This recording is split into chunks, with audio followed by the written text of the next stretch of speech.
ஒரு lyricist side உங்களோடது இருக்கு. அடியே எஸ் மது. லிரிசிஸ்ட்லாம் சொல்லாதீங்க. பொயட்டு சொல்லாமா அப்போ? பொயட்டே வந்து பயங்கர ஸ்டாண்டர்டு. ஸ்டாண்டர்டு. ஓகே. ஆமா. அப்ப என்ன சொல்லலாம் சொல்லுங்க நீங்களே. பட் எல்லா பாட்டும் ஹிட் இல்ல. பாடல் ஆசிரியர் இல்ல, பாடல் மாணவன் வச்சு. பாடல் மாணவன். சரி. ஸோ பாடல் மாணவன் அப்படின்னு சொல்றீங்க. பாடல் ஆசிரியர் தான். ஏன்னா பாட்டெல்லாம் ஹிட் இல்ல. ஸோ அந்த குவாக்கி லிரிக்ஸ் ஒன்று இருக்குல்ல. இப்போ அடியே எஸ் மதுலாம் வந்து ஏண்டி ஏண்டி எஸ் மது சந்தோஷ் நாராயண் சார் பாடும்போது நமக்குள்ளேயே ஒரு பவர் அவருக்குள்ளே இருக்கக்கூடிய அந்த வலி வந்து அப்படி தெரியும்.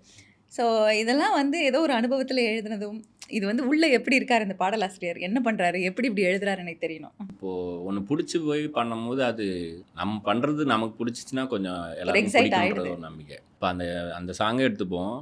நாங்கள் ஷூட்டுக்கு போயிட்டோம். ஆக்சுவலாக அந்த பாட்டே படத்தில் இடம் இல்லை. நான் வந்து பாட்டு இல்லை அப்போ. நான் ஸ்கிரிப்ட் எழுதுறேன். நான் தான் சொன்னேன்ல, எங்கே போகிறேன்னு தெரியாமல் வண்டி எடுத்துகிட்டு கிளம்பிடுறது மாதிரி எழுதிட்டு போகுது. அதே மாதிரி அந்த பொண்ணுக்கு சண்டை ஆகுது. அந்த பொண்ணு திட்டிட்டா, என் வண்டியை விட்டான். என்னடா திரும்பவும் பாரில் தான் போய் நிற்குது எல்லாம் வர மாதிரியும் அப்படின்னு எனக்கே தோணுது. வழக்கமாக இருக்கிறத மாற்றலான்னும் போது இப்போ இன்னும் எங்கள் பொண்ணை திட்டி ஒரு பாட்டு வரப்போகுது அப்படின்றதுக்கான இடம் வந்துச்சு. அதை நம்ம ரோஸ் பண்ணிட்டோன்னா நம்ம புதுசாக தெரியும் அப்படின்னு சொல்லிட்டு தான் எழுதும் போது எழுதுகிறேன். அது நீங்கள் அந்த சாங் லீடு பார்த்தாலே தெரியும். ஏன்டா என்னடா எழுதிட்டு இருக்கேன்னு கேட்டால் இந்த மாதிரி ஒரு பொண்ணுங்களை திட்டி பாட்டுன்னுவான்.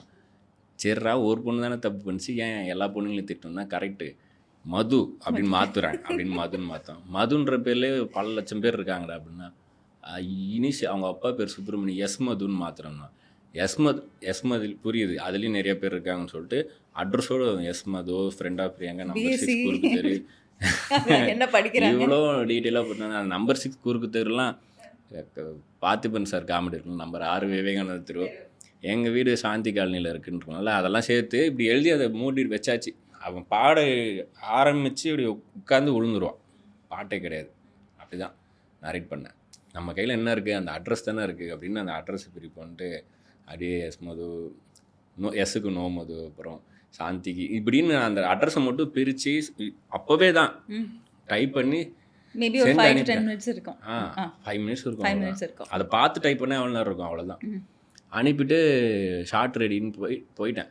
அவர் அஹான்னு ரிப்ளை மட்டும் சிரித்து அனுப்பியிருந்தார். அப்புறம் மறுநாள் மத்தியானமாக திரும்ப கால் பண்ணினார். உனக்கு ஒரு மெயில் அனுப்பியிருக்கேன், கேட்டுட்டு சொல்லு அப்படின்னு. ஷூட்டிங்கில் இருக்கோம் நாங்கள். அப்போ ஓப்பன் பண்ணால் மெயில் சப்ஜெக்டே தான், song can be like this அப்படின்ட்டு. Lyric can be like this நான் அனுப்புனதுக்கு கவுண்டர். ஸோ உள்ளே போய் நான் கேட்க கூட இல்லை, நேராக அங்கே ஸ்பீக்கர்லாம் இருந்துச்சு. அந்த கல்யாண வீடு செட்டப் தான் எடுத்துகிட்டு இருந்தோம். மாட்டி ஃபஸ்ட் டைம் கேட்குறோம். அங்கே இருக்க எல்லாருமே எங்கன்னா இந்த பாட்டை பிடிச்சிங்க, சூப்பராக இருக்குது. அந்த பாட்டு பயங்கர வைப் ஆயிடுச்சு அங்கே.